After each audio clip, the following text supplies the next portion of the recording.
कराग्रे वसते लक्ष्मी कर मध्ये सरस्वती कर मूले तू गोविंदम प्रभाते कर दर्शनम.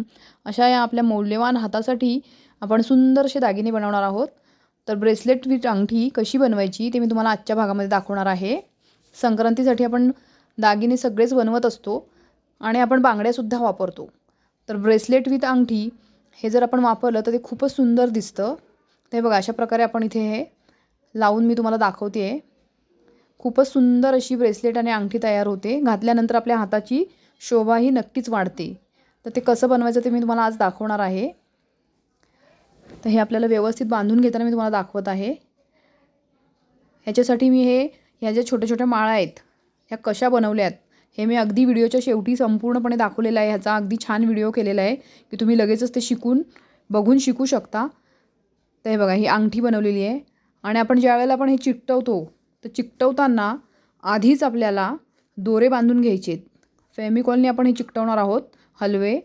तर आपण दोरे जे आहेत ते आधीच आपण सुई दोऱ्याच्या साहाय्याने त्याला बांधून घ्यायचे आहेत, म्हणजे ते नंतर आपण चिटकवून झालेले मणी पडत नाहीत. तर बघा इथे मी सगळं व्यवस्थित दाखवलेलं आहे या व्हिडिओमध्ये. तुम्ही बघून नक्कीच हे छान बनवू शकता आणि याचा वापर करू शकता. हुक आणि कडी घेतलेली आहे, गोल्डन कलरची हुक कडी आहे. हे कसं बनवलं आहे पान, त्यासाठी मी ते पानाचा शेप घेतलेला आहे आणि कापून घेतलेलं आहे, फुट्टा घेतलेला आहे. फुट्ट्यावरती आपण हे गोल्डन पेपर चिटकवून घ्यायचं आहे त्याच आकाराचा. आणि तिथे कुंदन घेतलेला आहे गुलाबी रंगाचा. तर कुंदन पण आपण मध्यभागी चिकटवून घ्यायचं आहे. त्यानंतर फेमिकॉलच्या साहाय्याने आपण हे हलवे इथे चिकटवून घेणार आहोत. अशा प्रकारे हे पान तयार करून घेतलेलं आहे ब्रेसलेटच्या मध्ये बांधण्यासाठी. इथे मी अंगठीचा साचा घेतलेला आहे. इथे मी तुम्हाला एक दुसरी डिझाईन पण दाखवलेली आहे कमळाची, तर ती पण खूप छान वाटते.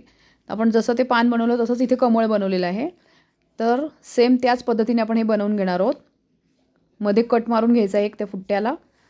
त्यानंतर आपण अंगठीचा साचा आतमध्ये घालायचा आहे आणि वरून आपण गोल्डन पेपर किंवा हा रेड फोम पेपर आहे तो वापरलेला आहे आणि हे सुकट ठेवून द्यायचं आहे. हे थोडंसं सुकल्यानंतर आपण त्याला हलवे लावून घेणार आहोत.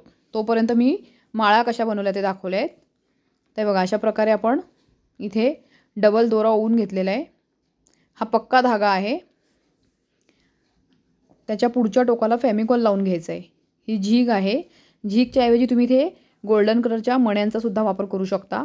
तर ही झीग आपण अशी कट करून घेतलेली आहे. आपल्याला हव्या त्या आकाराची छोट्या छोट्या साईजचे आपण त्याचे तुकडे करून घेतलेले आहेत. तर या डबल ओवलेल्या दोऱ्यामध्ये आपण ओवून घेणार आहोत झीग किंवा गोल्डन मणी आपण इथे वापर करू शकतो. झीगमुळे ते अगदी पक्कं राहतं. ते बघा अशा प्रकारे आपण इथे थोड्या थोड्या अंतरावरती दोऱ्यामध्ये ओवून घेतलेलं आहे. त्यानंतर आपण पाठीमागे जिथे गाठ मारून घेतलेली आहे तसा दोरा मोकळा करायचा आहे.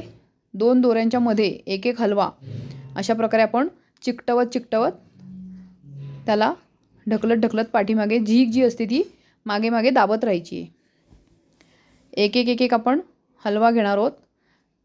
त्याच्यामध्ये अडकवून घ्यायचा व्यवस्थित दोन्ही बाजूनी दोऱ्यांमध्ये आणि तो पुढे सरकवायचा आहे. त्याच्यामागे झीग ती स्प्रिंग असते त्याच्यामुळे ते ताणलं जातं आणि ते अगदी घट्ट होतं आहे. तर अशा प्रकारे आपण हे बघा दोन्ही दोऱ्यांच्या मध्ये एक एक हलवा, ज्याला धार असेल म्हणून आपण धारवाले इथे हलवे वापरायचे आहेत. काटेरी हलवा ज्याला म्हणतो आपण. अशा प्रकारे आपण सगळ्या माळा तयार करून घ्यायच्या आहेत. 9 आपण माळा तयार करून घ्यायच्या आहेत. हे बघा अशा प्रकारे सगळ्या माळ्या करायच्या आहेत आणि त्यानंतर आपण अंगठी आणि ब्रेसलेट एकत्र जॉईन